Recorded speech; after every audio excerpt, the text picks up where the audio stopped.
Ready. Now. We're good.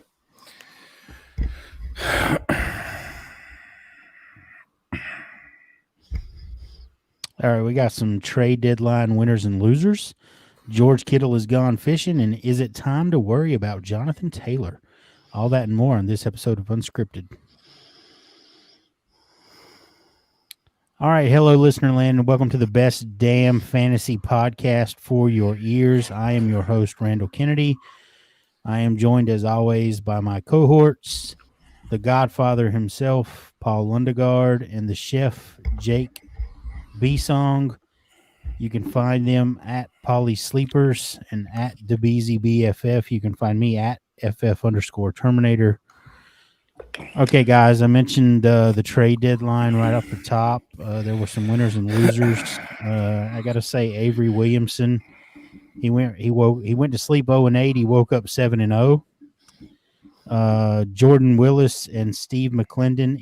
Any guy who got traded away from the Jets is a deadline winner.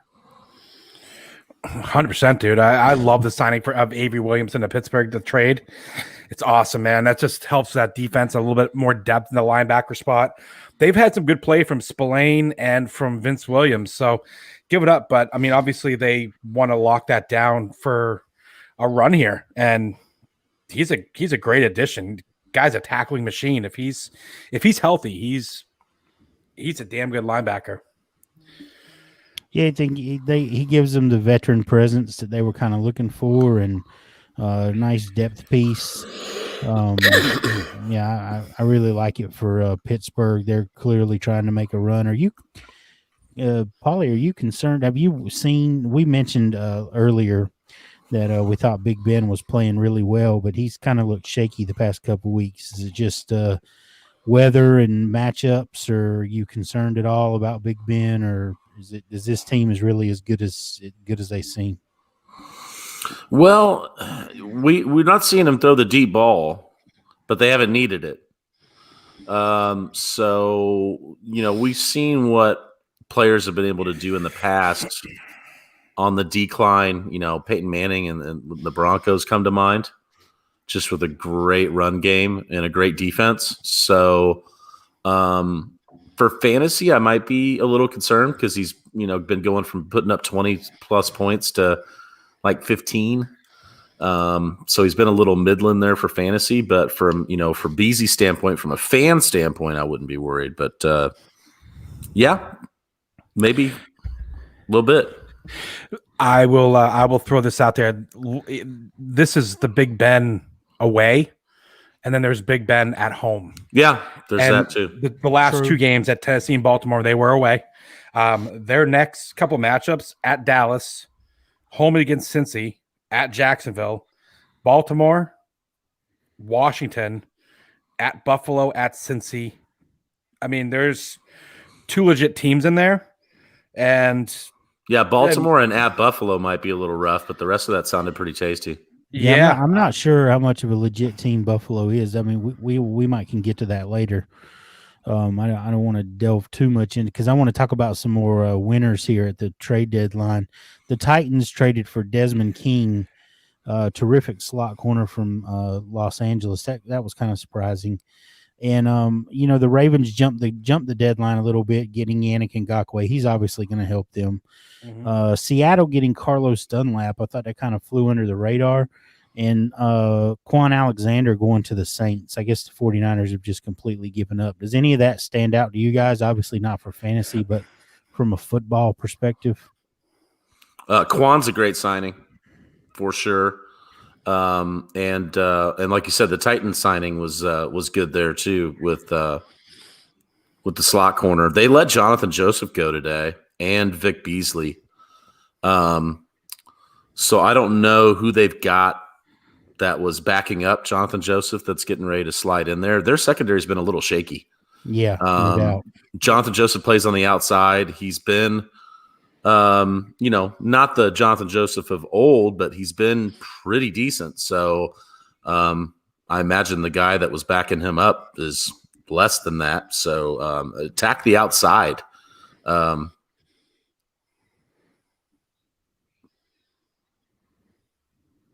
I just stopped talking. I looked over at Beasy, and I thought that that he was going to jump in there, but he didn't jump in. I guess the water didn't look all that enticing. It didn't. He Paulie had it. Paulie was nailing it down. He pretty much said it all. Paulie's like up in the Paulie. Did you eat an edible before we came on air? Negative. So you ate more than one then. All right. I really like the Carlos Dunlap get for Seattle, and since they were able to send away BJ Finney, they were able to offset the cap hit a little bit. So I really like that. You mentioned Quan Alexander he's going to be a great weak side space eater for the Saints. He's going to be good in pass coverage. There's a lot of money left on the last 2 years of his deal. And the Saints are right up against the cap, so it'll be interesting to see if they keep him, if they restructure him. He's been hurt a lot, and I guess the Niners just their season, they realize that they're not going anywhere. If you've been, how are you, man? Are you okay, Term? I'm okay, man. I had you mentioned that you just kind of turned the game off the other day after. I didn't realize that it was Kittle and Garoppolo on consecutive plays. I didn't realize that happened. So it was like Garoppolo got hurt. He came to the sideline, tested it out, and they were like, yeah, you're not going back in. And then all of a sudden they're walking George Kittle to the locker room, and it may even happen on the same play. I was really drunk by that point. So I don't really remember the sequence. I'm sure you got drunk after that point. I think Kittle got hurt on that play where he turned around and came back and made that spectacular catch and came down a little awkward. Man, I mean, everybody's saying he's going to be out for 8 weeks. Isn't that the rest of the season? I mean, that's the season. Yeah. They're not going to the playoffs. Why do they keep saying 8 weeks? I don't know. It's the rest of the season. I mean, he's coming back week 16. Because Kittle is a warrior, and if he gets healthy, he's going to want to go back out there. I guess they're saying that because if they make the playoffs, then they're not making the playoffs. He comes back, but I mean, Kittle, that's what I'm saying. And they should protect him from himself. He shouldn't be allowed to go back out there. And I'm going to just make a plea to George. We know you're tough. They know you're tough. You don't always have to play like the ultimate warrior running to the ring for WrestleMania 3. Like, you don't always have to. He knows no other way, dude. Your hair on fire, buddy. He knows no other way. Did you see him mic'd up on National Tight End Day? I did, and it was probably one of the more articulate mic'd ups that we've seen. It was definitely entertaining. He was hilarious. Is there even such a thing as National Tight End Day, or did he make that up? He made that up last year. Oh, he made that up last year. He made that up last year. Okay. It was very entertaining. If you guys haven't seen it, I would highly recommend going to the internet and pulling that up. It was fun. So the 49ers, before Jimmy G and Kittle got sent to injured reserve, had a league high $54 million in payroll already on injured reserve. Jesus Christ. That's terrible. $50 million on IR? Yeah, 54. God, that looks like my just one more dynasty league. It's funny, you posted that you needed someone to take over a league, and I was like, I wonder what it looks like, and I had to tell myself no. I'm not letting you guys take any more leagues. I was hoping that you wouldn't reach out to me because I was gonna have to do the tough love and smack you on the nose with the newspaper and say no. Actually, Justin picked up both of them. Justin Mandero from the Undroppables picked up both the orphans. I've got 5 Paulie Sleepers Ultimate Dynasty leagues, and one of the openings was not a surprise. Although it's not the FF dad that you know of that ghosted a bunch of leagues. This is another FF dad that likes to ghost dynasty leagues, obviously. We have daddy issues in the Undroppables. And then another guy I respect so much that I'm just not going to mention his name, but I didn't like his response. He said, yeah, I'll be honest, I haven't been on there in a month. And I said, okay, do you want me to replace you? And he didn't respond. And about 24 hours later, I said, okay, I'm going to replace you unless I hear otherwise. And he didn't respond. So I'm kind of sad about that one. He was with Pauly Sleepers, like he wrote articles for me and stuff way back in the day. So had to give him the boot and bring in some fresh life. I had to it do is the what same, it is, you know. I had to do the same thing in one of my leagues. I had a Yeah. user message me and said that he is asking to be replaced, that he was trimming his leagues, and I found it odd that you're trimming leagues now. But I posted that I had a league with some sharps, and I was inundated with messages. Thank you to everybody who messaged me. I ultimately went with John Hellcamp at the Dynasty Beard. He and I were not in any leagues together, and I'm looking forward to getting a good up close look at what he's got. And wait, who's first place in that league? Oh, I'm sorry. Keep going. Sorry. are you in first place in that league, Beezy? Yes, sir. You are. Yeah. I'm in a league with John, the Fantasy Twitter Dynasty League with like Stompy and the Ball Blast Girls and Beezy. I made a huge trade in that league this week, and I don't know, unless Clyde Edwards-Helaire gets it going, I might be regretting it pretty. That was a pretty even split between he and Lev Bell Sunday. I don't know if it was a revenge narrative or what have you, or I'm trying not to put a lot of stock in him only getting 6 rushing attempts, because they were boat racing the Jets. They just said that they were going to throw it all over the yard. Then you even after they didn't need to, they just kept. Yeah, that's what I was going to say. They didn't go to the run. I mean, that's the game where you think that they're going to be ahead, and both those guys are going to get some run, and they're going to run the clock out. But they just decided, screw it, we're going to put up some points, and that they did. It seemed like every red zone was cutting to the damn Chiefs game every 10 minutes. And like every guy on the offense scored. Kelsey scored, and Hill scored, and Mecole Hardman scored, and Demarcus Robinson scored, and just like I have my big money league that I'm in with the guys from around here. I was in a boat race for first place overall, and I ended up beating the third place team 215 to 116. I had Mahomes, Dalvin, A-Rob, Cooper Kupp, Travis Kelce, Gio. Jesus. Dude, just absolute shitstorm. Like, poor guy. Never stood a chance. How bad is the Packers run defense while we're talking about Dalvin? It's fucking disgusting, dude. Dalvin just, I mean, that was ridiculous. He's a ridiculous. I've been saying this since last year. You guys obviously know that. He was my guy all last year. I mean, you know, he's been a little inconsistent this year in the sense where he hasn't looked as good. I mean, I think some of it has been the play calling and the offense kind of trying to get its footing. But I mean, man, when he is on, he is unstoppable. And if I could have just convinced myself to put him in my DFS lineups, good God, I was staring at him and I was thinking, I bet he's going to be low owned this week because he's coming off of injury. Mm-hmm. But what other reason? There's no reason not to play this guy. You know who else? Like 50 points. The guy that won the millionaire played him, obviously. You know who else was ridiculously low owned?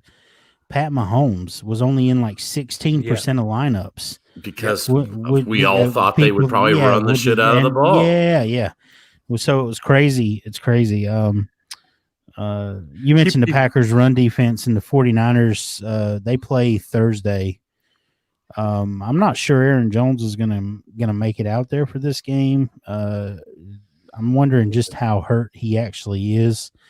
They called it a calf thing, and Paulie, you made an interesting point before we got on the air that the Packers, their medical staff are notoriously cautious, overly so with injuries, especially soft tissue injuries. We actually mentioned it on the show a couple weeks ago. Yeah, but it's obviously worse than what they let on. And AJ Dillon's got COVID, and Jamal Williams has contract tracing COVID, whatever. So it's going to be Tyler Ervin and Dexter Williams on Thursday night. Who knows, man? I mean, Dexter's been on the team longer, but you said you liked what you saw from Tyler Ervin earlier this season. No, last season. Or Last last season? season, yeah, Was he he with got in. Houston?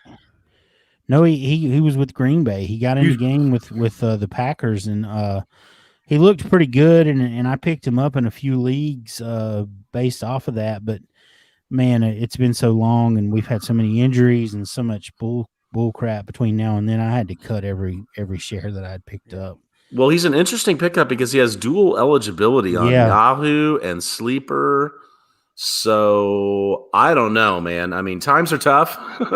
So you got to go through the dart throws. I mean, do you play Tyler Ervin or do you go with Jermichael Hasty?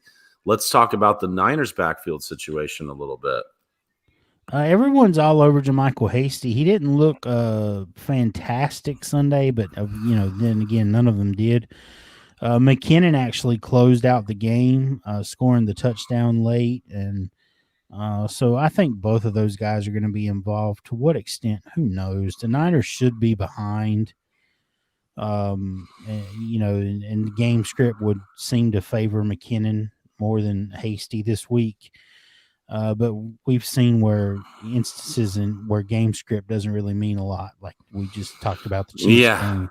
Game script can burn you, but you would think that it would be McKinnon, and then maybe either one of those or both of those Green Bay guys get enough run. The Packers are going to want to run the football. LaFleur likes to run the football. One thing I noticed is that Mullins, Brandon Ayuk was my play of the week. Yeah. And if Jimmy G had stayed in there, it might have been a dud. I think he targeted him twice and he had one catch. Mullins got in there and he targeted him 8 times. So he ended up with 7 for 90 and a touchdown. So what you saw was the game plan was the 49ers' identity. They're going to throw the ball behind the line of scrimmage. They're going to run a lot of screens. They're going to run a lot of smoke stuff, a lot of fly motion, things like that. And that's really not where you're supposed to attack Seattle. It's like they didn't watch film of this team at all. And then they got behind, and what did they start doing? They were going downfield because they needed chunk yardage. And guess what? They were moving the damn ball. Yeah, it happened. And they moved the ball better than they had pretty good too. Yeah, they moved the ball better than they had all game. Makes you wonder why they just didn't do that from the jump. I've got my eye on Bourne. I really like Ayuk. You guys saw me trade for him in a couple leagues. But Bourne was on my sleepers list last year, kind of, not really doing a ton this year. I like his red zone targets and his red zone usage. But moving forward, I don't know how much,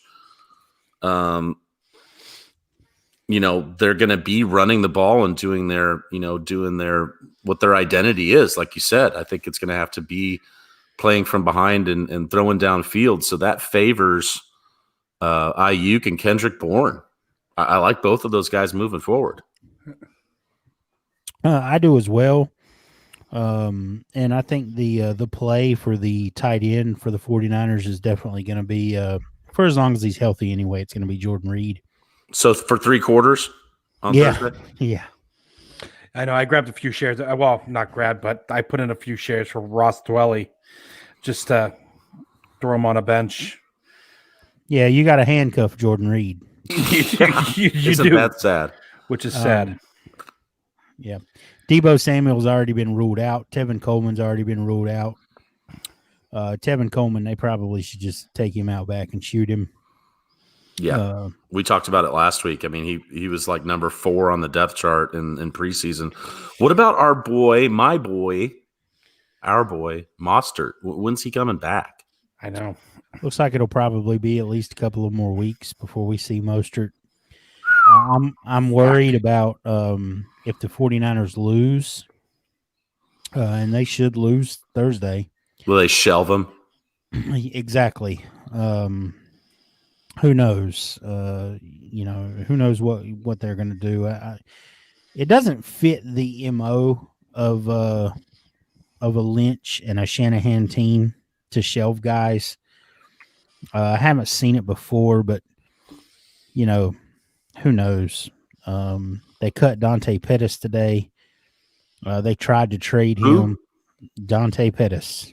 I'm just kidding. I know who he is. Hey, for all those people that said that they were cutting Dante Pettis, I was scrolling through all the 40-something teams scrolling through waivers today, and Dante Pettis was owned in almost everything except for like 2 leagues. So people that are saying that he's on the waivers are full of shit. He's a second-round pick. Guys want to believe that there's something there, and maybe there is. Maybe he just doesn't fit what the 49ers do. Or maybe that was just a misevaluation on their part. We'll see if he's a good kid. We'll see if he can. I kind of figured when he fumbled that football Sunday on that return, I was like, they're going to cut his ass. Yep. You could just see that coming. I could just feel that. The look on Kyle Shanahan's face was, if I could cut you right now, I would cut you right now. It was vintage Mike Shanahan with the pointy little eyebrows, and he was pissed, and rightfully so. Like I said, I guess he's a little stash right now. Just you don't know where he's going to land. If he lands in a good opportunity, who the hell knows? Go right ahead. I don't want. Yeah, I'm not. Never been on any of my squads, and nah. Speaking of running the ball, we got to touch on a couple of backfields here. And there's a lot of murky situations developing here. Is it time to worry about Jonathan Taylor? Woo! I'll let you take that. I mean, I think that if for right now, this moment in time, yes, from a dynasty perspective, I wouldn't be throwing the towel in on this kid and start trying to throw trades out for him and whatever. I'd be trying to buy him if that was a situation. But he hasn't looked great. His vision sucks. Somebody point at that man. So he got 1 touch in the second half, and in a post-game interview, Phillip Rivers said, Wilkins and Hines stepped up. Hines, by the way, with the somersault. He made 2 ridiculous plays. No, yes, did you see his end zone celebration where he did the somersault and the flip? Yes. So they asked him about it. I guess we're on a little sidebar here, but he has been practicing that gymnastic stuff, just no training, no formal training, since he had a trampoline when he was 7 years old. And he's been able to do that since he was 7 years old. And guys have seen him do it and have said that should be your touchdown celebration. And he said that he keeps forgetting to do it. But he said this week he had a really good feeling that he was going to get in the end zone, and he decided to do. If you guys haven't seen it, he did a couple flips and then a twist. I mean, it was a gymnastics move. It was unbelievable. Anyway, I'm crying because I'm seeing Trent Richardson. Guys, real talk. From what I saw, it's funny because the knock on him was fumbles, and he hasn't been fumbling. What I saw in Wisconsin was not what he's doing. He was bursting through the hole. He wasn't waiting behind the line and missing holes. I mean, he's doing this modified Le'Veon Bell, which is what Trent Richardson did. But part 2 of the Le'Veon Bell, put your hand on the lineman's back in front of you, is pushing it a few yards and then finding the hole. He's not doing that second part. There was one this last Sunday that was just, I saw it. It was unbelievable. Yeah. I mean, big hole opened up to the left off tackle. Mm-hmm. If he'd have fumbled, it would have been butt fumble part 2. Yeah, he ran right in. Pushing into his lineman and getting his 2 or 3 yards, like he's scared as hell that the boogeyman's on the other side of the hole. So the narrative was, he got nicked up, because Rivers said in the post-game interview that he got nicked up, and that's why he lost the touches. But Frank Reich later said, he got hurt? I didn't know that. So he didn't get benched because he was hurt. He got benched because he wasn't making it happen. Frank Wright may have also been just covering up the gaffe that Phillip Rivers let it out. See, that's what I'm saying. I told somebody, how does the coach not know that there's star running back is hurt? Yeah, I'm with you, man. That's kind of muddy, but the reality is, before he tweaked his ankle, he did not look good. I think this is going to give the Colts the opportunity to get him healthy, quote unquote, no matter what's wrong with his ankle, even if it is healthy for this week. I think that they will hold him out, because he needs some time to process the game better. This is going to be the perfect opportunity to get these other guys involved. Jordan Wilkins and Nyheim Hines looked fantastic this week. So I would be worried. They get the Ravens this week. Ooh. The Steelers did, not run on them, and the Steelers are pretty good running. I mean, what did Connor get? Like 40 yards or something? 40-something yards and a touchdown, yeah. So even if Jonathan Taylor's in the lineup, he's got one of the toughest matchups in the league. You got to bench him this week if you have any other kind of options, which you may not. I wanted to touch on. I'm not giving up on Jonathan Taylor, but yes, I'm worried. Nyheim Hines is from right here in Garner, North Carolina. Which is literally right up the road from me. Yeah, he played at NC State.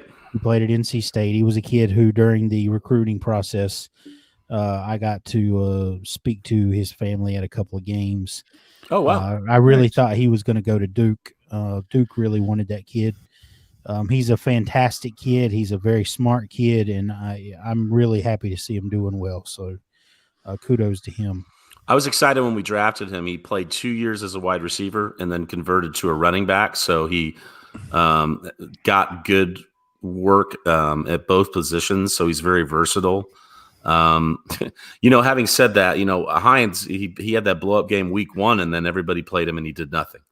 So I don't know. I'd probably just completely avoid that backfield this week. I think this is a week to play him. They're going to probably be behind. Well, Phillip Rivers has looked really good the last 2 weeks, so he's due for a shit show. And we talked about before the show that the Ravens have all their linebackers on COVID. So, yeah, it probably is a good week to play him with his little dump-offs. You're right. I'm just scared, and I'm a pissed off Colts fan. Even though we won. So I didn't get a chance to watch all of it. I watched a little bit of the all 22 film of that game,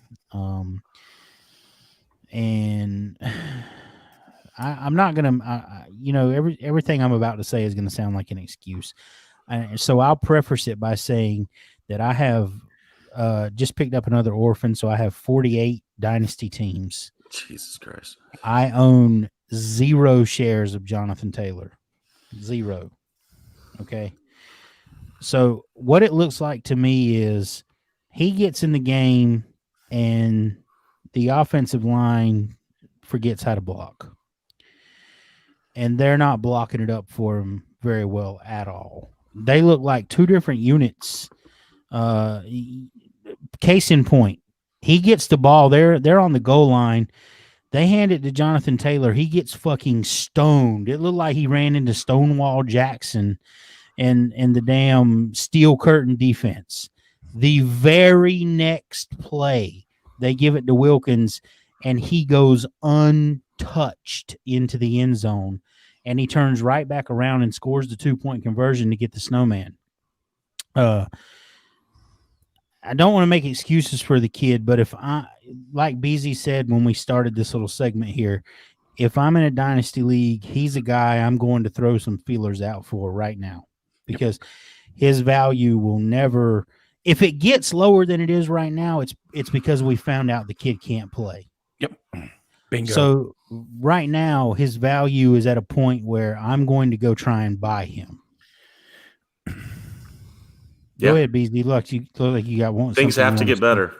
Yeah, that's what what you just said was exactly where I was going. Like, throw out some waivers, see what's out there, and see if you can get somebody to bite, because he's a talented running back. He's just whatever reason. Sometimes, again, we're talking about rookies, and not all rookies are going to come out and just steal the show. Look at Darrell Henderson last year. Exactly. I mean, there's been plenty of times where guys have come in and they've played, 2 games and they've been dubbed league winners. And then there's other times where it's taking guys a year to even sometimes 2 years to get their feet set. So take it easy. If you can get them cheap, go and try to make some deals for them on the cheap and let it ride out for a little bit. Because I think a lot of people are going to be changing that tune and then, further down the road here. You think you could get him for like a mid-second right now? I think you can get it for a low first. If you can get here's what I think. I think you could get him for a single first round pick. Bingo. He was going for 3. I mean, Ray Q, who's big on Twitter. Shout out to Ray, a big Devi guy. He set the price kind of at the beginning of the season and said, Jonathan Taylor's 3 first. Don't even knock on my door unless you got 3 of them. And we're down to 1 now. So, yeah, go out and buy. Also, we lost T.Y. Hilton, which may be a good thing. I mean, T.Y. wasn't doing shit. He got a case of the Geritol. Yeah, he's getting old. So, Marcus Johnson's a guy that's kind of developing as the deep ball guy that we wanted T.Y. to continue to be. And Michael Pittman's back. Johnson played ahead of Pittman last week. So it was pretty much Pascal and Johnson. But I look for them to get Michael Pittman involved now with T.Y. out, and we'll see how things develop from there. The tight end situation is just, I mean, if Burton doesn't keep getting red zone carries, his value is nothing. Jack Doyle's gotten like 9 PPR points the last couple games. Mo Alley Cox is starting to come back healthy, so there's not a clear-cut tight end to play. Rivers hasn't really found his favorite target in the passing game. It's like you can't play any of these guys right now, except for, like you said, Hines is probably a pretty good play this week. Yeah, I don't know how you trust anybody else right now. I mean, I just don't think you can. I want to move the chains a little bit, so I'm gonna talk about another backfield here.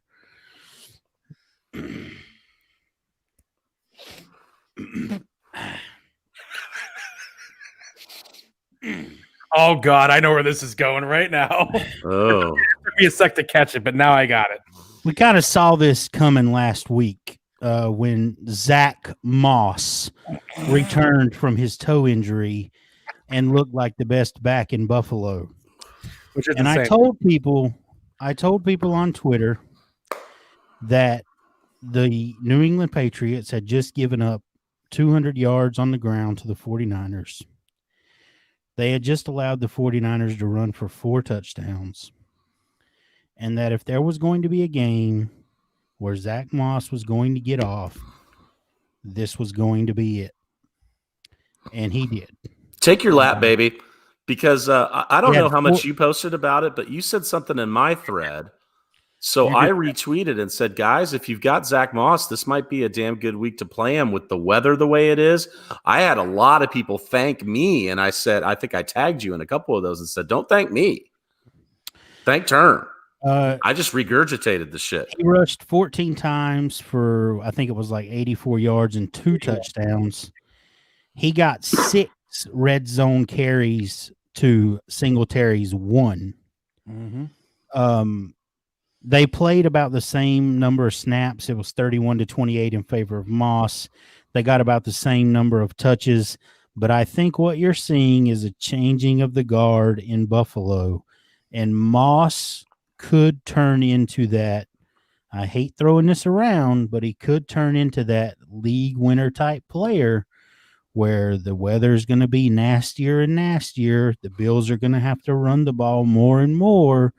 And I'll throw this stat out there. Since he returned from injury, Zach Moss has broken tackles at a better rate than every running back not named Dalvin Cook.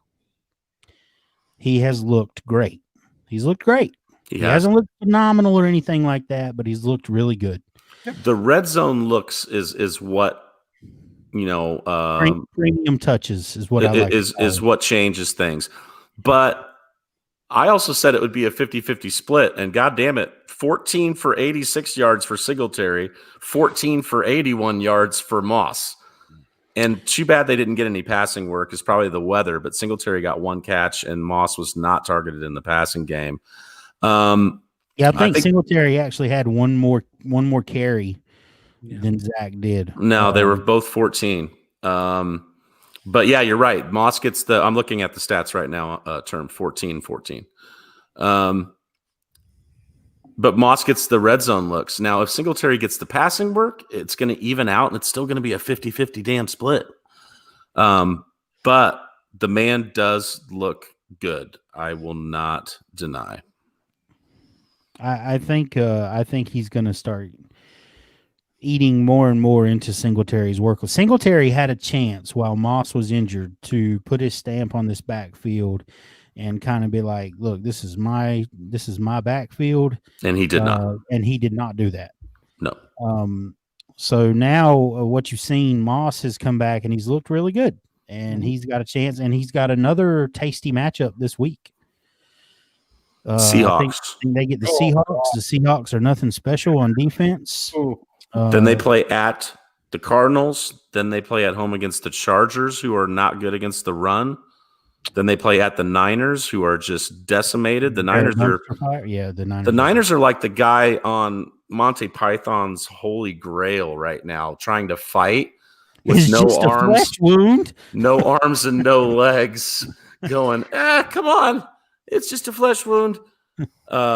Then they get the Steelers. I mean, they've got about 5 really tasty matchups before they get a bad one.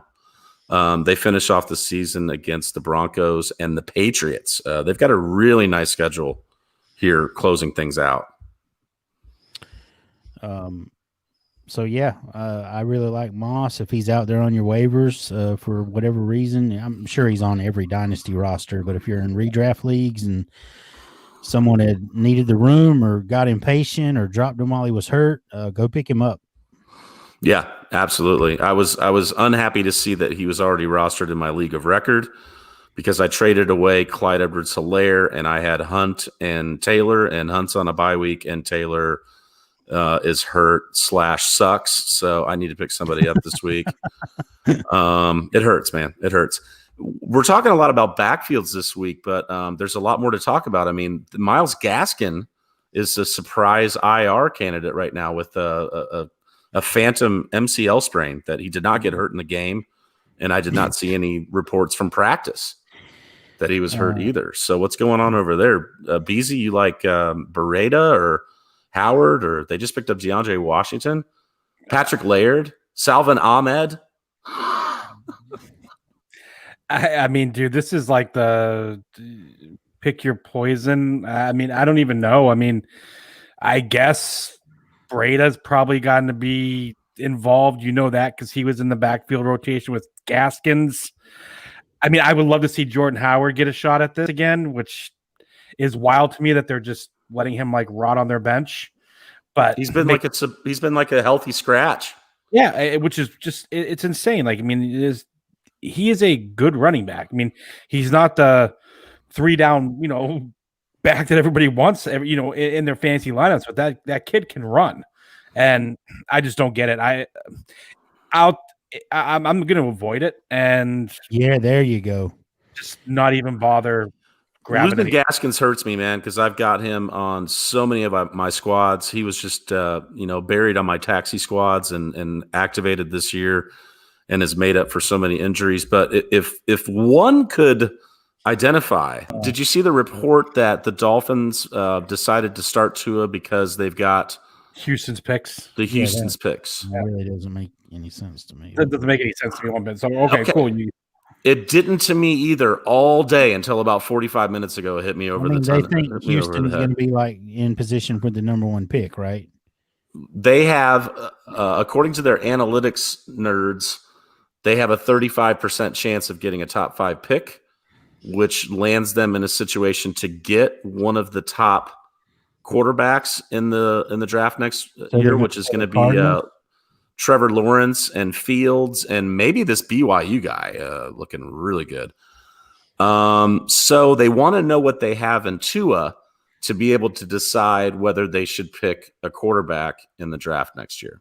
That makes no sense. It doesn't make any sense to me personally. Their analytics guys like Tua, right? They wanted Tua. They had a top 5 pick, and they were staring at Tua and Justin Herbert, and they said Tua's our guy. All I know is Tua didn't look that good. Jared Goff threw the ball 61 times. 61 damn Did he times. really? He threw it 61 And Tua threw it like 12 times. And the Dolphins won the game. What a weird freaking game. Cooper it Kupp was a very, very weird game. Cooper had Kupp like had 20 21 targets. 21. 21 targets. What was crazy was right from the jump, the Rams make a play and turn the Dolphins over, and they're knocking on the door right to start with, and you're like, okay, here we go. This is going to be a bloodbath. And then the next thing you know, it's Jared Goff looked terrible. I mean, he just looked bad. I didn't watch all that game, but every time they cut to that game, Jared Goff was throwing it over somebody's head by about 5 yards. 61 times, man. That's not their identity. They want to run the ball. What's his name? Henderson was nicked up. He had a deep thigh bruise. I don't know how long it's going to keep him out, but they have a bye this week. So he'll likely be back, but you never know. This could open the door for Akers. Cam Akers looked good. He got 9 carries. Yep. I think he got 39 yards on 9 carries. 9 for 35. On a couple of those plays, he showed his shiftiness and his vision. He had a really nice catch, too, where he juked a couple guys on the sidelines. Kind of reminded me a little bit of a Kamara-type move that I'm not saying he's Alvin Kamara. Don't at me, motherfuckers. But at him, motherfuckers. He said, I heard him say it. He said, Akers he did have a couple really just quick, smooth moves that made guys miss on that catch, which is what I saw in his college tape. So, yeah, I hope he gets opportunity for sure. There's another guy that kind of emerged this last week that not a lot of people were talking about with our boy Eckler still out for a while. Justin Jackson and Josh Kelly just really aren't that good. Justin Jackson had a phenomenal game Sunday. See Justin Jackson play on Sunday, dude, because he lit up some of my favorite scoreboards. Justin Jackson had a fantastic game. He did. I think. Where were you going? Where were you going with that, anyways? I thought that Pope looked better. Tremaine Pope got in the game. I thought Pope looked better than personally. Kelly. Mm-hmm. I thought Kelly looked phenomenal. I thought 10 for 67, 5 catches for 28 yards. He to me looked electric. Maybe I just missed Jackson's play because I was kind of keying in on this Pope kid. Definitely outplayed Kelly. Oh, yeah. I think that's why he got in, because Kelly has been underwhelming, to say the least. Yeah, I think they might give him some more run going forward, depending on how much time Eckler's out. I think that Kelly's earned himself some pine. I think you're right. I agree. I think this is going to be a Pope and Jackson thing until Eckler comes back. And Mike Williams, good God, he almost scored twice in that game. Yeah. He was playing out of his cleats, man. A couple of those catches were amazing. Speaking of game of inches, we talked about Lamar Jackson last week, and this dude, man, he got tackled on the 1-yard line. He had a 20-yard touchdown run called back for holding, and he had a touchdown pass called back to Hollywood Brown. He was just a couple of flags and a couple of inches away from having a monster game against Pittsburgh, even though for real-life football he played like crap. I say that because we mentioned it was a who would you rather last week, Herbert or Lamar Jackson, and it ended up being Herbert by a lot there. Yeah, I got lucky, and I had 2 people that follow me on my timeline that had the same decision, and they came out and said Herbert or Jackson, and I said, oddly enough, I have the same decision, and we talked about it on the pod, and I went against your advice, and I got lucky because Jackson should have scored 2 or 3 more times and would have been the play. But Herbert continues to look amazing, man. I've got Herbert no problem. Looks phenomenal. He's going to be the offensive rookie of the year unless he just completely implodes. I 100% agree with that. He just looks fantastic. I think we got one more backfield that deserves our attention. Since we kind of pivoted to the Ravens, we mentioned several weeks ago that they needed to sort of streamline their backfield. Well, an injury to Mark Ingram sort of did that for them. I realized that the Steelers were missing your boy, Beasy. Help me out. Polly, Your run stuffer that went out. We just talked about it before. Tyson Alou, right? Yep. So I had a brain fart. I realized that the Steelers were missing him, but the Ravens, their backfield probably looked as good as it's looked all year. J.K. Dobbins had 15 for 115, and Gus Edwards had like 80 yards and a touchdown. I don't know. On like 12 touches. They both look great. I don't know when Mark Ingram is coming back, but hopefully it's no time soon. Nothing against Mark Ingram, but I think they're clearly better with the two younger guys. Absolutely. And 3 is just too many. And I'll say this. I mentioned this way back when we were breaking down different divisions and picking our winners for the division when I picked the Steelers to win this division. And I mentioned that the second year of Greg Roman would leave you wanting, to say the least. And that offense has just not looked as good. And I don't know if it's the league just adjusting to what he likes to do and him not being able to make that counter adjustment.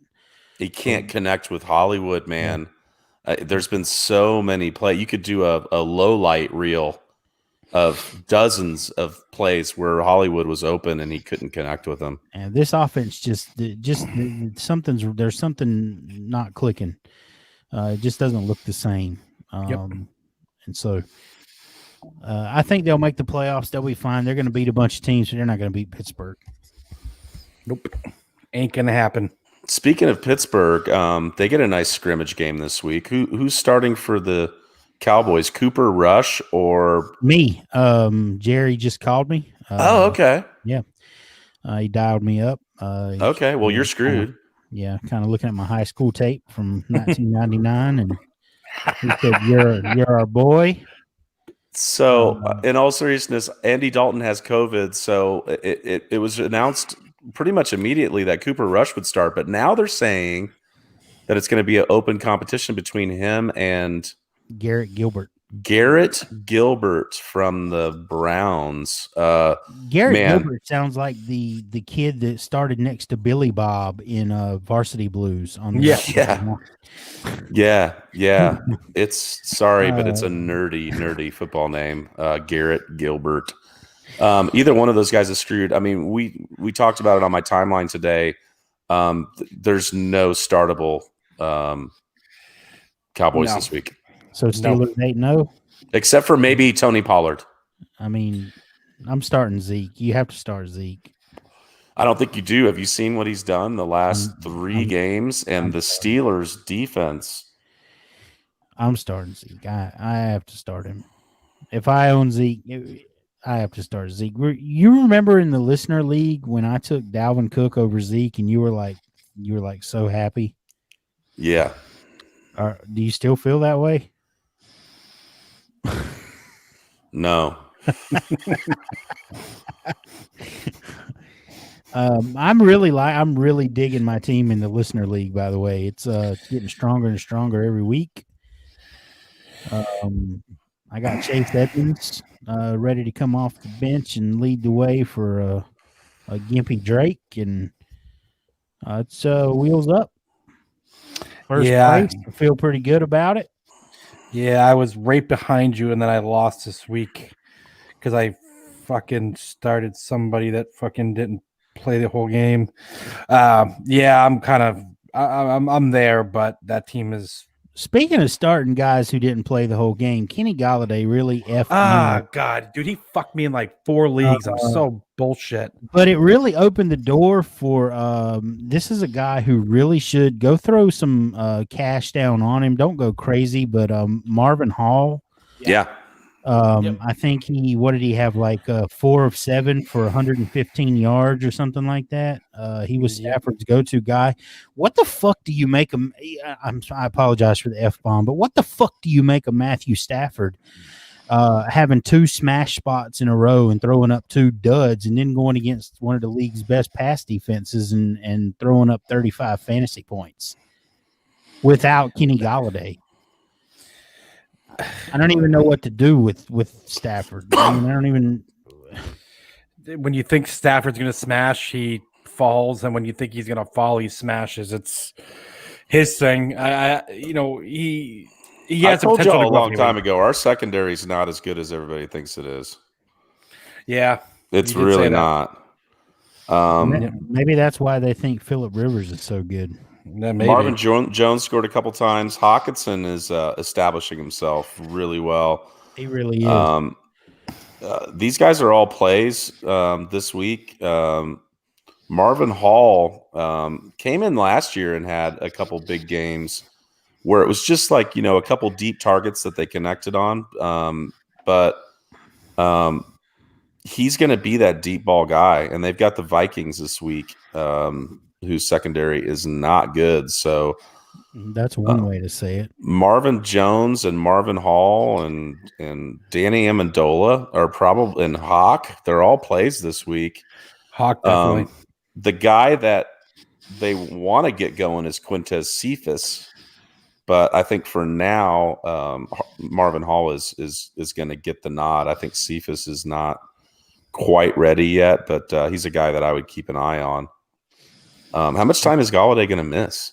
Because they're working out Sanu today.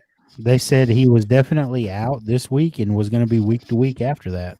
It must be a worse injury than what we initially thought, because you would think that they could get by with what they have and not have to bring in guys for workouts. So how much do you think they would like to have Travis Fulgham right now? Yeah. Ooh. So it's crazy. Fulgham was on the Packers and on the Lions this year, and they were cut, both of those teams. God, man, I'm not going to sing the song this week, but Jalen Reagor came in. He got some early work. He got the touchdown, and then it was the Fulgham show from there on out. If you notice, Reagor didn't do much after he scored that touchdown. Fulgham is a play, man. That guy. He's their starting X. He's an every week play. I don't care how deep your league is. You're playing him every week. I mean, who else are they going to? They got Goddard back. I expect him to be more and more of a thing, especially after the bye week. But yeah, I mean, he's an every week play. Agreed. Yeah. I made a trade for Fulgham in a dynasty league this week. I know think you I saw guys that. saw it. I think I saw this. I actually made a couple trades, and Paulie was like kind of beside himself over a couple of these trades. I'm just so glad that I focused on that game one, and we talked about it after his first game, and went out and picked him up, because people weren't really starting to pick him up until he had 2 good games, and then everybody started picking him up after week 3. I already had him everywhere. So Fulgham's going to save my ass this year, I think, in a lot of these leagues. Kudos to you. I was that way about James Robinson. I picked him up in about 4 or 5 spots, but I didn't go crazy. Yeah, me too. Same thing. Then by the time we realized he was a thing, he was owned everywhere. So you can't wait. If you see something and you see an opportunity, you got to go get it. You can't wait for somebody to pop consistently, or there's somebody, they're on somebody else's squad already. Yeah. And you get misses that way too, Yeah, you're gonna miss some, but the ones that you hit on will make it worth it. Mm-hmm. You want to be the most active person in your league. That's your goal. That should be your goal. Yeah. And you're in leagues with me. You guys see me every week. I'm flipping the IR, flipping the dropping people, picking people up all the time. Sometimes it burns me because I go, oh man, I wish I had that guy. But the last time I said that was Mo Alley Cox, and he hasn't done anything. Paulie, I was brought into a league with BZ. We talked about this last week. I picked up an orphan. It's a start 3 quarterback league. and the waivers are open on Sundays, so you can your drop ad at your leisure on Sundays in this During the league. games too? No, not during the games. It Okay. Because locks that's it like to that. Yahoo. You could do that shit. No. So I go in and I'm looking at the waiver wire, and what do I find? I find Giovanni Bernard. And what else do I find? I find Jamalfa Williams. And you know, these are guys I picked up immediately for free. Yeah, that's amazing. I also saw that you traded for both of those guys. I traded for both those guys in the league, and I gave up a 4th and a 5th round pick. Yeah, dude, that's fucking ridiculous. Like Fun coupons. Yeah, absolutely wild, man. Fun coupons. Fun coupons. Boys. Although Gio will be not a thing here soon, and Jamalful's got the COVID, so who knows? Who knows what's going to happen? I like Jamal Williams. I want to see where he goes next year. He's exciting to watch. If you watch him play, every single play, he plays like it's his last snap of his life. Have you seen him in the post-game interviews? He loves playing football. Yeah, the dude's hype. He's hype. He's a very charismatic kid. He's a very likable kid. In fact, I'm going to stop calling him Jamalful right now. That's the last time I'm going to call him that. You should, because he is not awful. Because he is not awful. What was that trade that I thought we made? I did make a usual suspects trade. So I thought this was a pretty good return. I traded away Josh Jacobs and Cam Newton and Jameis Winston for Daniel Jones, J.K. Dobbins, and Jerry Jeudy. Yeah, I like it. Dobbins and Jeudy are both dynasty targets, big time. Daniel Jones, you might regret that, man. In the leagues that I have him, I don't even play him. I put somebody else, like in the Superflex leagues that I have him, when it's his time to play because of bye weeks or something. I put like Kendrick Bourne in the in the Superflex slot. I mean, like he's so and he outscored him. I played Bourne over Daniel Jones this week, and he actually outscored him. I think that guy. I still believe in Daniel Jones. I don't believe in the talent around him, especially the offensive line. It's pretty terrible. He needs to percolate. Yeah, he needs his whole situation to change. Evan Ingram, though, now that everybody wrote him off, I was telling somebody on my timeline, like, dude, he had Liz Frank surgery. It took Hollywood a lot of time to come back from that last year. It takes players time to come back from it. They need him in that offense really bad. He looked good last week. Just when everybody wrote him off, he looked good. When he dropped that pass that would have beat the Eagles. Which was just I'm gonna throw out. We haven't given out a wolf of the week. I'm gonna give a wolf of the week to Sleeper. Sleeper is a great platform. I love it. It's my go-to platform for any league. But these pumpkins and corn on the cobs and shit are around the holidays in lieu of the emojis. They get a wolf for me. Yeah.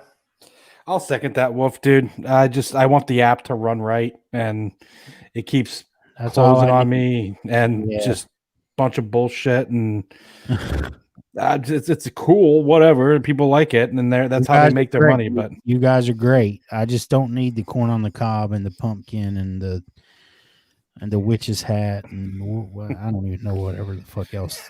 I don't need that stuff. Guys, what they did last year for Halloween was great, though, because in the background of the team drop, they had tombstones, and on the tombstones were all the quarterbacks that went down. Yeah, I thought that was pretty cool. Yeah, that's cool.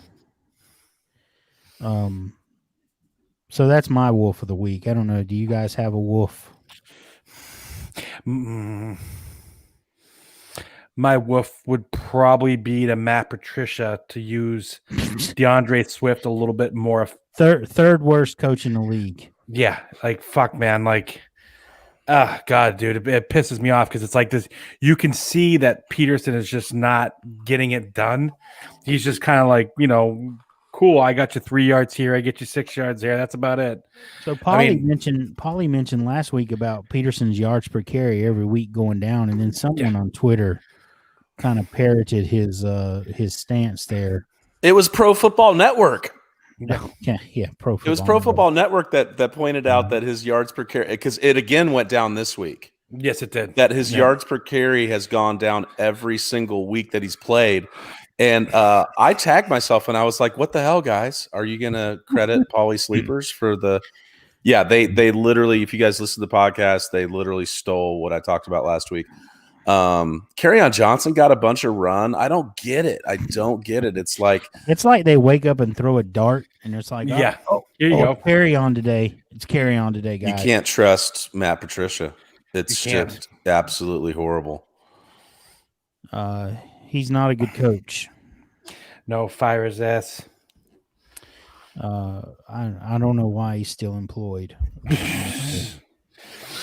Oh, how about Antonio Brown makes his return this week? So let's talk about that. I've devoted enough of my time to Antonio Brown.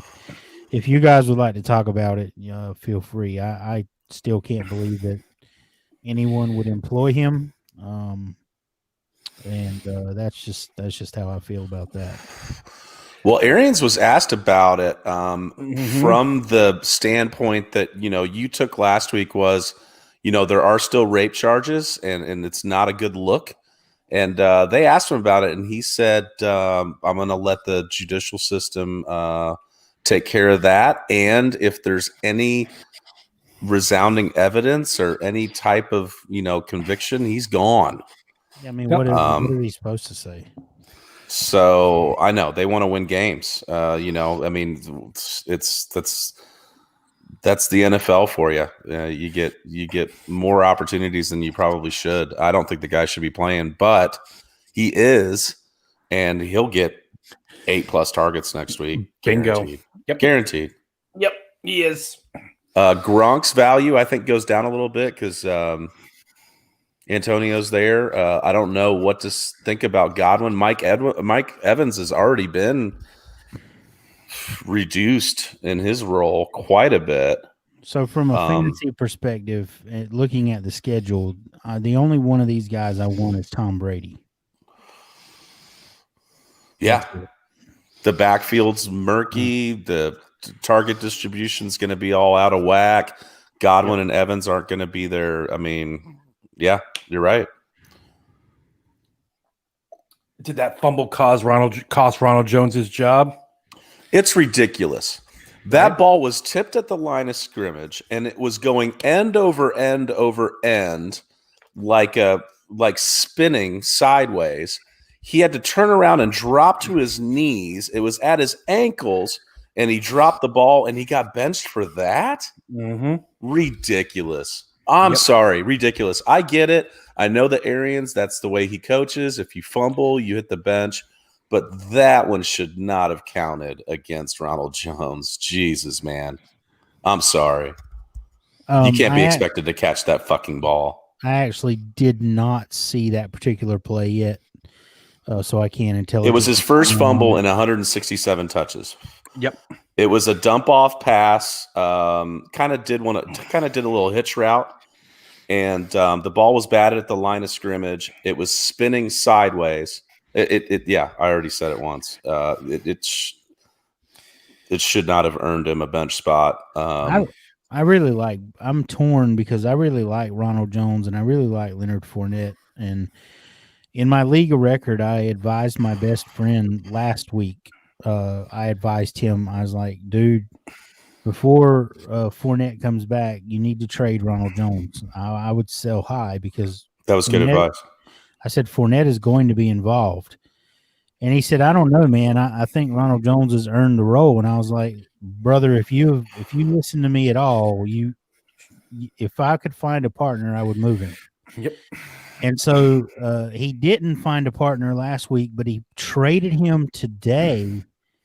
Amazingly enough, he traded Ronald Jones and this is a redraft league. Ronald Jones and Tyreek Hill for Josh Jacobs and Will Fuller. And I was like, I don't think it's a smash, but I think you won that trade. I like it. Yeah, I do. I don't like getting rid of Tyreek Hill because he's been amazing. He scored almost every week, but Will Fuller's also been pretty good. Mhm. Yeah. And Josh Jacobs, we say opportunity is everything. He got 31 carries last week. He was the Jared Goff of running backs last week. Yes. Yeah, he looked great. I love that kid. He's solid as hell. So I would advise anyone out there, if you still have Ronald Jones and you can still get something of value for him, that's what you should do. Yep. Agreed. Trying to see if there's anything else here. Darnell Mooney looked good this week. The one Mooney, of my sleepers. Mooney over Miami. One of my sleepers, and also Jax Falcone has been on this kid for a while. He looked good. If Jax Falcone has been on this kid, then show me your ownership. Did you guys see that on Twitter? Oh, yeah. I don't really know who that guy Oh, wait a minute. Yeah, Jax had some rough peanut gallery this week because there were some guys that didn't like his power rankings either. Yeah, I don't really know what that guy was like trying to do, but fuck that guy. Yeah, basically. What else we got here? He was the guy that said that the Unstoppables had too much hubris. Yeah. So I have a feeling I know who that is because there's only one guy that used to call us the Unstoppables. If you remember. Those guys can kiss my ass. I know, but I think this is a new account from a guy that we know from way back when. My big, fat, white, bloated, pimply ass. Because I am as down to earth and I say that behind my sunglasses. I'm as down to earth with if you hit my inbox, I take the time to get back at you. We all do. Everybody always says that we all do. We all, are there and give our. We get back at you. We're like the givers. If you guys in Florida know what I'm talking about. When I say the givers, they're in Texas now. They started in Jacksonville, Florida. Lex and Terry. You ever heard the Lex and Terry show? They got on the air and they didn't think they were going to make it, so they just started giving shit away. They gave shit away every week. They turned into the givers. We're like the fucking givers. We give you shit every week for free, and we don't do it because we want you to acknowledge it. We do it because we want to win together. We put in the effort, the time, and the effort, so you can sit on your fat ass and win. Yep. And that's what we do, and I'm happy to do it. Yeah, me too.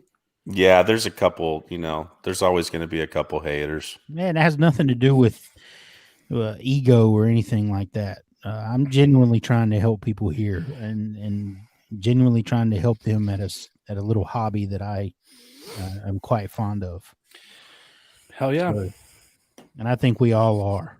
Yeah. Oh, dude, my DMs are crazy on Sundays, and I love answering every question, dude. I enjoy it. I answer about 100 start sits a Sunday. If I tweet out that I'm answering start sit questions, I'm flooded. And that's great. That's what I want. I want to help you guys. Like I said, I'm happy to do it. So hubris my ass. All right. Well, there's enough of that. You got anything, Beezy? It ain't enough till I say it's enough, guys. Well, we went off on a long rant there. That was enough. I'm used to going long. That was enough. Oh, another backfield, Seattle. DJ Dallas. Oh, okay, yeah. He looked good. All right, enough of that. He scored twice. He wasn't very efficient. He almost scored 3 times, didn't he? Yeah. Didn't he drop one? I mean, 18 carries for 41 yards, 5 of 5 targets for 17 yards. He just happened to score twice.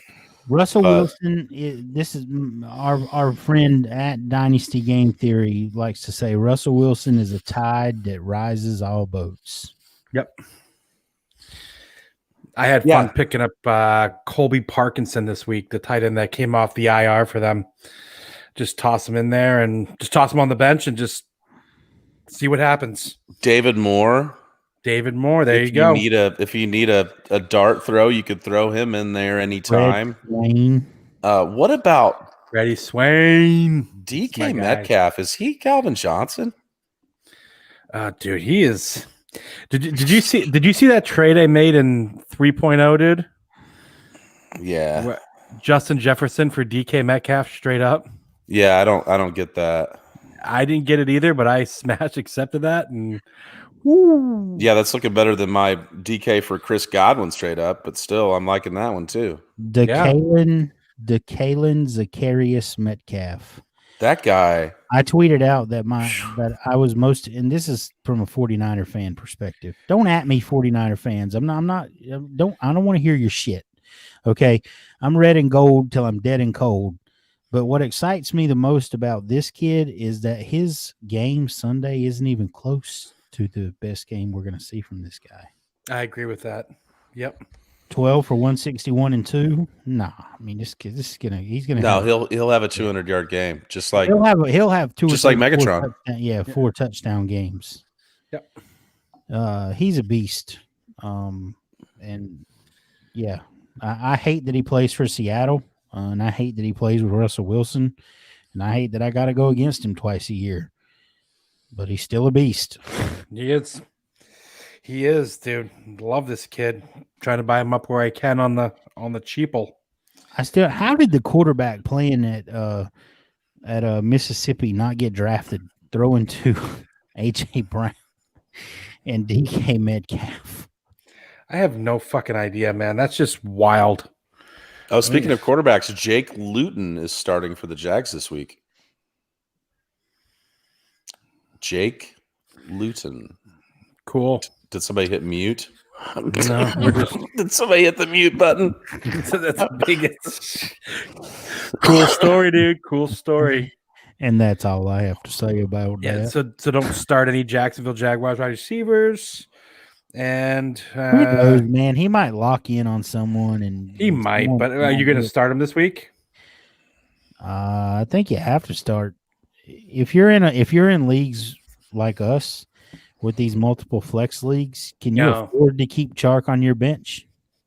Shark, no, but man, dude, he was one of my biggest sells this year, and I'm glad I got rid of a lot of my shares. Yeah, Chark makes me sad. It makes me real sad too, because the opportunity is so there. Gardner was looking like he was going to be something, and I still like Minshew. I do too. Just is he really gonna? Is he the quarterback of the future? There, I mean, if they end up with a top 3 pick, he's the scapegoat now. He is. He is exactly. He is a scapegoat. They're going to make him a scapegoat. Yep, and that's sad because I actually like Minshew. I hope he latches on somewhere else that will use him. He'll get on somewhere else. Of course he will. Yeah. There's just too many spots that need quarterbacks. I'll take James Robinson, though, going forward here for a little bit. That boy's about to get a lot of carries. Yeah, I mean, you just keep throwing him out there. Yes. Start him as you normally would. What else? You know what I think? I think you're going to see Luton go out there, and he's going to look like Luton. Yeah. And then as soon as Minshew is healthy, he's back in. Minshew's back in. Yeah, I agree. That's what I'm hoping, dude, because I have quite a few Minshew shares. Like I do too. You know what I mean? Like I was buying them where I could for super flex leagues and all that stuff. So I want them back. And I know Paulie's got a few Minshew shares. Yeah, I mean, like I said, it was fab money, and I got good use out of him. If he's done, he wasn't a waste. It was I spent fun coupons on him, and if he's gone, he's gone. If he dies, he dies. All right, Drago. Yeah, I'm sorry. That's just the nature of the game. I didn't spend draft picks on him. I didn't trade wide receivers for him. I picked him up off the waiver wire for fab money, and have rode him out as my second quarterback in super flexes leagues for a while. But I've got some guys in most of those leagues. You'll notice I've got Jake Luton. I drafted him and put him on the taxi squad. So I'm fine. You know who I'm looking at right now is Curtis Samuel. Yeah, that's another one. I like the way they're using this kid, man, in the backfield. I mean, he has a super low ADOT, but he's catching everything. Everything. Samuel, he makes me shake my head because the damn the guy, my friend who I advised to sell Ronald Jones, he calls me up and he's like, I think I'm thinking about playing Samuel tonight. We're talking about a Thursday game, and I'm like, can you trust his usage? I was like, would you really surprise you if he got a 0? And he's like, not really. I was like, well, how can you throw him out there then? And then he scores 2 touchdowns, and I felt like a jackass. But oh yeah, I got mega props because I told a couple guys on my timeline last week to throw him out there. He doesn't get a dud. He gets 5 to 8 looks every game. He catches everything thrown his way. He's used as a running back. He's used as a running back in jet sweeps toward close to the end zone. Getting those quality touches, scoring. He scored 3 times in the past 3 weeks. 3 times in the past 2 weeks. So this is why they're successful with him. The same reason why the Patriots were successful with Cordero Patterson, because they put him in situations where he's actually playing running back, and not where he's coming in sometimes to run a fucking sweep or something. Sometimes he's also getting about 6 targets a game. Yeah, but you have to let it. If you're going to put him in the backfield, you have to put him in the backfield in all situations. That way, it's not on tape what you're doing with the kid. It's not telegraphed. So they do a good job. Matt Rule is he's just done a great job. He's been a much better coach than I thought he would be. I'm loving it. I mean, we did a nice breakdown of his offense this summer, and I was excited. And as soon as we wrote off Teddy B was good. He's been great ever since then. There's a couple guys like that, Deshaun Watson and Teddy B. I think we both wrote off a little too soon.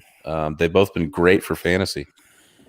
Deshaun Watson, since Bill O'Brien got fired, he's been a completely different quarterback. Mm-hmm. Still not running the ball, but he's throwing it all over the yard. Yeah, he's throwing it everywhere. They're not winning any games, but his stats look great.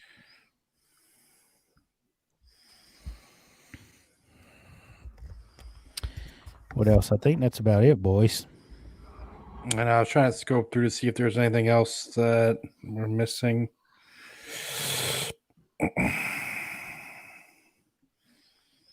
No, that feels pretty good. That's what she said. Yeah, I don't see anything else. So we've covered a lot of good stuff. So, all right, we're right up against Professor. You can edit all that last part out there. We're right up against a 2-minute warning, everybody. So we're going to get on out of here. Remember that the best fantasy discussions are unscripted.